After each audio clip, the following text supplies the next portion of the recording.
রাত পোহালে এই স্বাধীনতা দিবস, পাশাপাশি সংকল্প নামের একটি স্বেচ্ছাসেবী সংগঠনের প্রতিষ্ঠা দিবসও 15ই আগস্ট। সেদিকে লক্ষ্য রেখে বুধবার সন্ধ্যায় রায়গঞ্জের সুপার মার্কেটে অবস্থিত ওয়েস্ট দিনাজপুর চেম্বার অফ কমার্সের সভাকক্ষে একটি রক্তদান শিবিরের আয়োজন করে তারা। রায়গঞ্জের অপর এক খ্যাতনামা সংগঠন পূর্বাশা প্রগতি মঞ্চ সহযোগিতার হাত বাড়িয়ে দেন এই মহতি উদ্যোগে। সংস্থার পক্ষ থেকে সভাপতি সোমা দত্ত বলেন, গ্রীষ্মকালীন রক্ত সংকট চলছে রায়গঞ্জ ব্লাড ব্যাংকে, যার ফলে রক্তের অভাবে ভুগছে থ্যালাসেমিয়া আক্রান্ত শিশু, গর্ভবতী মায়েদের।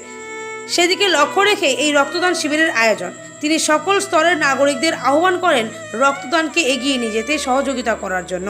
এই দিনের কর্মসূচিতে প্রধান অতিথি হিসেবে উপস্থিত ছিলেন রায়গঞ্জ বিশ্ববিদ্যালয়ের উপাচার্য দীপক কুমার রায়, রায়গঞ্জ মহকুমা শাসক Kingshuk Maity, west Dinajpur chamber of কমার্সের সাধারণ সম্পাদক শঙ্কর কুণ্ডু, পূর্বাশা প্রগতি মঞ্চের সভাপতি সজল সরকার, রায়গঞ্জ মহকুমা শাসক কিংসুক মাইতি এই মহতি উদ্যোগকে সাধুবাদ জানান। তিনি বলেন, সরকারি স্তরে রক্তদান করার জন্য বারে বারে প্রচার করা হয়, সংকল্প নিজেদের উদ্যোগে এই কাজে এগিয়ে এসেছে, তাদের এই উদ্যোগের প্রশংসা করতেই হয়। আজকে সংকল্প যে এনজিও আছে কেয়ার ফর এভরিওয়ান, ওনারা একটি ব্লাড ডোনেশন ক্যাম্পের আয়োজন করেছিলেন। একটি বিশেষ দিন, আজকে 14ই আগস্ট আমি জানি, আজকে আমাদের কন্যাশ্রী ডে।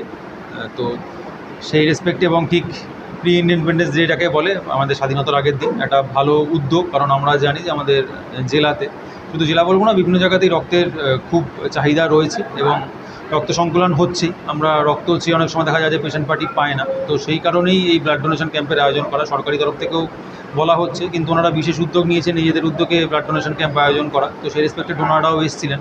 তো আমি ওনাদের এই উদ্যোগকে সাধুবাদ জানাই। কারণ আমাদের ক্ষেত্রে যেটা হয় যে বিভিন্ন ক্ষেত্রে বিভিন্ন রকম ট্যাবিউ রয়েছে যে আমরা ব্লাড ডোনেট করতে চাই না, আমাদের সকলেরই রক্তের প্রয়োজন, রক্তের তো বিকল্প নেই।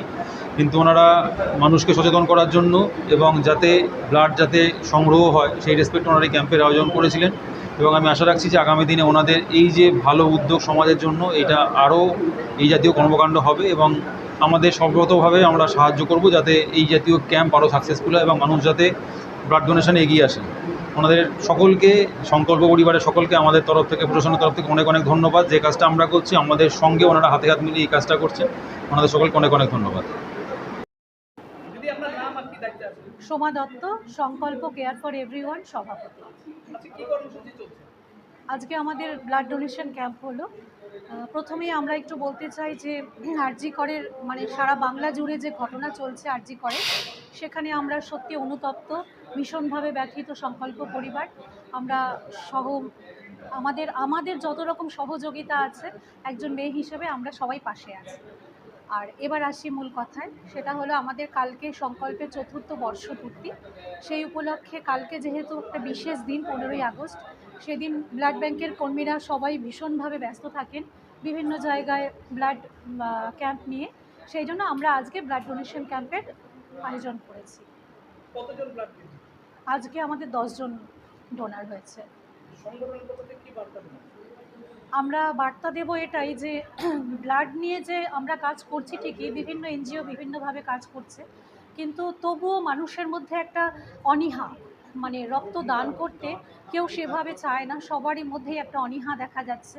সেটার একটা বড় কারণ হচ্ছে আমাদেরই এটা ব্যর্থতা বা ব্লাড ব্যাংকের ব্যর্থতা, যে প্রতিদিন নিয়ত কত রক্ত আমাদের যাচ্ছে, মানে ব্লাড ব্যাংক থেকে কত রক্ত যাচ্ছে আর কত রক্তের আমরা যোগান দিতে পারছি। আমার মনে হয় এইটুকু যদি আমরা মেটাতে পারি, হিসেবটা সবার সামনে তুলে ধরতে পারি, বা একজন থ্যালাসেমিয়া পেশেন্টের কতটা রক্ত লাগে, তো এই হিসেবগুলো যদি আমরা তুলে ধরতে পারি, তাহলে বোধহয় আমরা আগামী প্রজন্মের কাছে আশা করতেই পারি যে আমরা খুব সহজেই সবাই এগিয়ে আসবে।